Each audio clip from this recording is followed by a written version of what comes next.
Hay mucha gente que usa programación orientada a objetos, se llena la boca de decir, sé usar herencia, sé usar esto, lo otro, métodos abstractos, etcétera, etcétera. Y cuando les preguntas, ok, defíneme qué es una interfaz y por qué es tan importante en el POO, se quedan en blancos. Hay muchos programadores utilizando mal la programación orientada a objetos y estoy cansado de fingir que no. Hola, hola, ¿qué tal mi gente? Bienvenidos a otro video de Código Morsa. Decidí realizar el video de hoy porque me he dado cuenta de la gran cantidad de cursos online que dicen enseñar programación orientada a objetos, POO, pero aún así son cursos demasiado introductorios que no ahondan en los conceptos que de verdad importan en la programación orientada a objetos.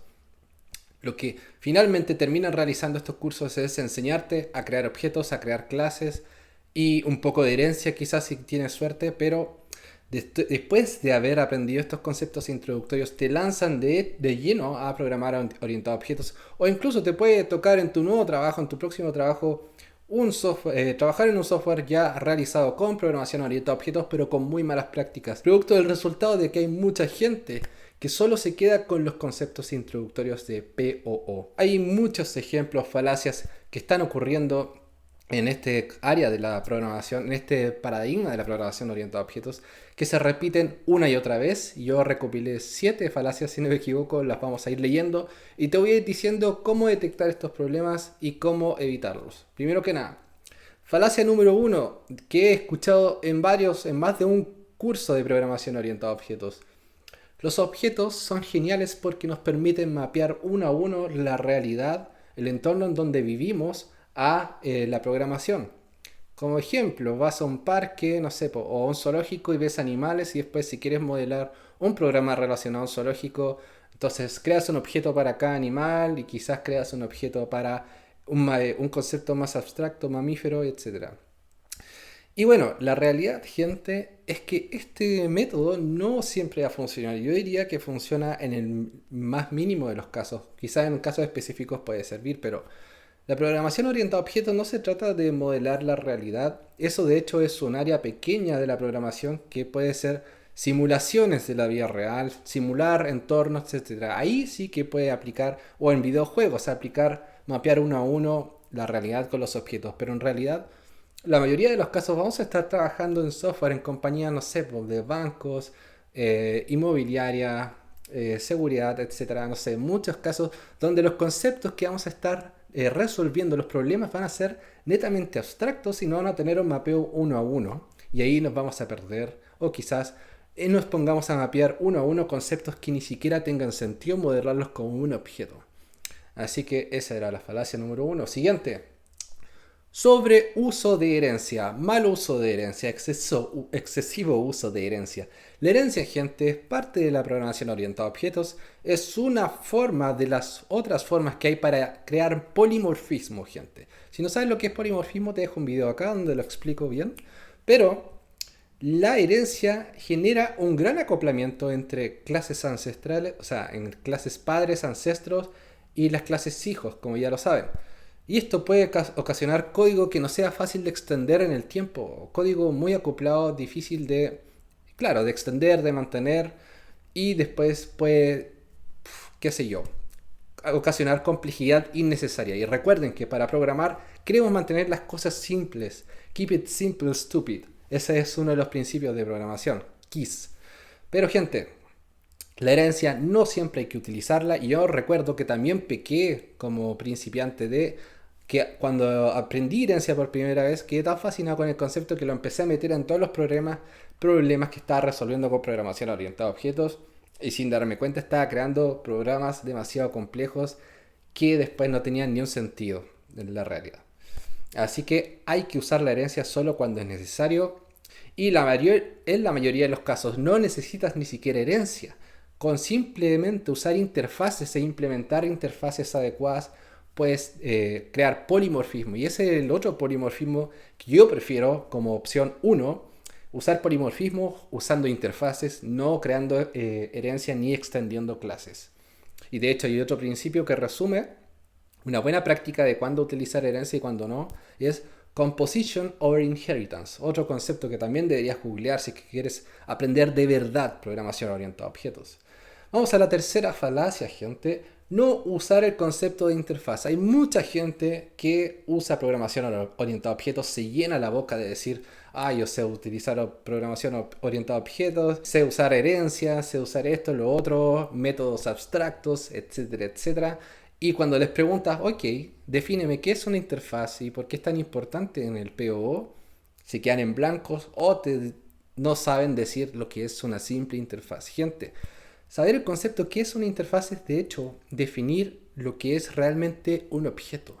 Un objeto no es más que una agrupación de comportamiento definido con una set de métodos, con una firma, sin ni siquiera tenemos que implementar directamente los métodos, porque las interfaces son abstractas, definen comportamiento genérico y después tú ves cómo implementas esa interfaz. Pero eso, la interfaz no es nada más que un nuevo tipo que le asignas a un objeto y que aseguras que va a cumplir con 4 o 5 o 2 la cantidad de métodos que desees. Una interfaz es una agrupación de métodos que define, caracteriza un comportamiento y puede tener múltiples implementaciones. Y así tú puedes generar fácilmente desacoplamiento entre distintas lógicas y puedes utilizar el polimorfismo de forma muy fácil sin siquiera usar herencia. Entonces, gente, no usar el concepto de interfaz eficientemente, esa era la tercera falacia. Cuarta falacia, objetos híbridos. ¿A qué voy con esto?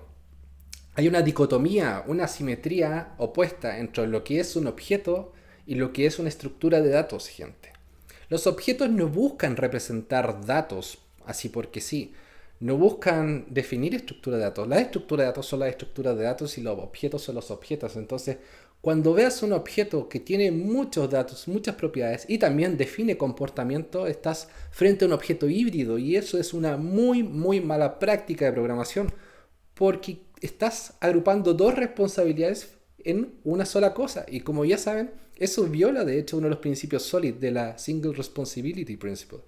Tú tienes que asegurarte de que el objeto solo defina comportamiento o solo defina datos. Sí, está bien. Los objetos también pueden ser estructuras de datos, pero tienen que ser solo estructuras de datos. No le metas comportamiento. Crea otro objeto para crear tus comportamientos. Y es mejor tener dos objetos. Uno solamente que defina datos y otro que solamente defina comportamiento. Y así vas a tener un código mucho más limpio y fácil de extender. Acá viene también dentro de esta falacia. No, sigamos con la siguiente falacia que está muy relacionada a la que acabo de mencionar. Los setters y los getters, gente. La gente piensa que ya con entender getters y setters saben programación orientada a objetos y lo empiezan a meter a todos los objetos que empiezan a crear sin preguntarse por qué usamos setters y getters. De hecho, a mí no me gustan los setters y getters. No los uso si es que es posible. ¿Por qué? Porque estamos metiéndole comportamiento a algo que en el fondo es una estructura de datos. Entonces, ¿por qué no simplemente exponer los campos públicos de un dato? Y bien, si es que quieres crear un dato inmutable, que ese es otro concepto, un dato inmutable, puedes crear los campos con por ejemplo en Java, puedes crear los campos con el atributo final. Y así cada vez que se crea un objeto te aseguras de que nadie lo va a poder editar. Pero si quieres tener los campos públicos, porque al final la estructura de datos debe poner la información, los datos que contiene, ¿no? Entonces, ¿para qué meterle una capa de complejidad que yo encuentro innecesaria con los getters y los setters? Si al final vamos a estar de todas formas editando la información del objeto que va a ser una estructura de datos y ni siquiera estamos encapsulando su... Una de las gracias de usar los objetos y las interfaces es encapsular, esconder detalles de implementación. Pero una estructura de datos es todo lo opuesto a encapsular. Es algo que muestra totalmente lo que tiene adentro, algo con las tripas abiertas. Eso es una estructura de datos y está bien. No es una mala práctica usar objetos con campos públicos, si es que es en el fondo una estructura de datos.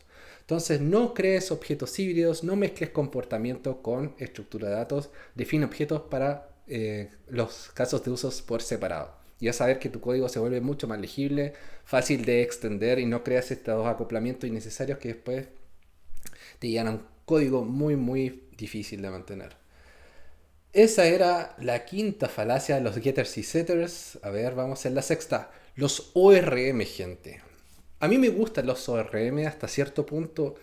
Hay un problema con los ORM y es que bueno, de partida, si no sabes lo que es un ORM, tienes que ir a googlearlo rápidamente. Object Relational Mapper, si no me equivoco. Buscan solucionar la capa de acceso a la base de datos con programación orientada a objetos.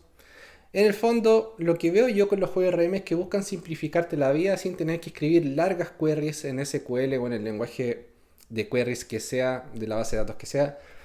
Solamente usando métodos simplecitos puedes acceder a la base de datos y traer información y ya está. Y lo encuentro bien, la idea está bien. El problema es que el ORM también, como es un objeto, se vuelve muy tentador empezar a meterle comportamiento.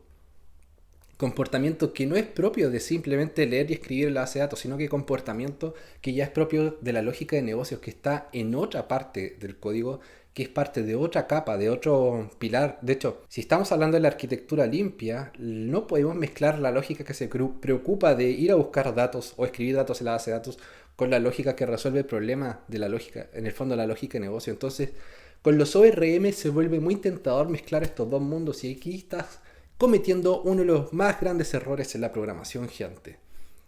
Mezclar una capa de la lógica de negocio con la capa de datos con la capa de accesos. Tus ORMs, preocúpate que si vas a usar el ORM, no metas lógica de negocio en los objetos, en los ORM, los objetos, los mapeadores. Utilízalos exclusivamente para consultar y escribir la base de datos y en otros objetos guarda la lógica de negocios. Tienes que mantener las cosas por separado. De hecho, eso lo leí también en el blog de Robert Martin, te lo voy a dejar acá para que leas el artículo donde habla de esto, de por qué a él no le gustan los ORM y a mí me gustan hasta cierto punto.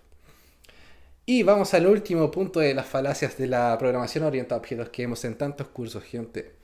No te están enseñando patrones de diseño ni los principios SOLID, los 5 principios SOLID. Verán, gente, la programación orientada a objetos es mucho más que saber cómo crear una clase, cómo crear objetos, cómo definir métodos y cómo incluso heredar. Se basa en saber también cómo utilizar los objetos eficientemente y para eso tenemos los patrones de diseño, que ya es un área ultra estudiada, definida, con muchos libros, mucha bibliografía tienes ahí. No tienes excusas, si es que no sabes patrones de diseño no tienes ni una excusa. Ponte a estudiarlos al tiro, anda a googlear, te voy a dejar algunas referencias en la descripción, algunos links de cosas que puedes leer para aprender patrones de diseño, pero si no lo sabes y te dices ser un programador, yo que tú me pongo a estudiarlo de inmediato, porque si no sabes patrones de diseño, es muy difícil que empieces a usar la programación orientada a objetos como debe ser. Y los 5 principios SOLID, según yo, engloban muy bien ciertos patrones de diseño o hacen un match con algunos patrones de diseño, ya lo vamos a ver más adelante. Pero nos dan una mirada integradora de cómo usar los objetos eficientemente y al final de cómo poder escribir software de calidad como un verdadero profesional. Esos eran los 7 puntos que quería mencionar de falacias sobre la programación orientada a objetos. Pero ahora, ya te hablé de todas las cosas que podemos hacer mal con los objetos. Quizá hay muchas más, pero esas son las 7 que se me vinieron a la cabeza. Entonces, recuerda, si te gusta este video, si te gusta este tipo de contenido que yo subo casi todas las semanas, no te olvides en suscribirte, darle like a este video y compártelo simplemente con toda la gente que tú conozcas que le guste la programación o que piensa que sabe programación orientada a objetos. A ver, mándales este video para ver qué opinan. Yo por mi parte me despido y nos vemos la siguiente semana.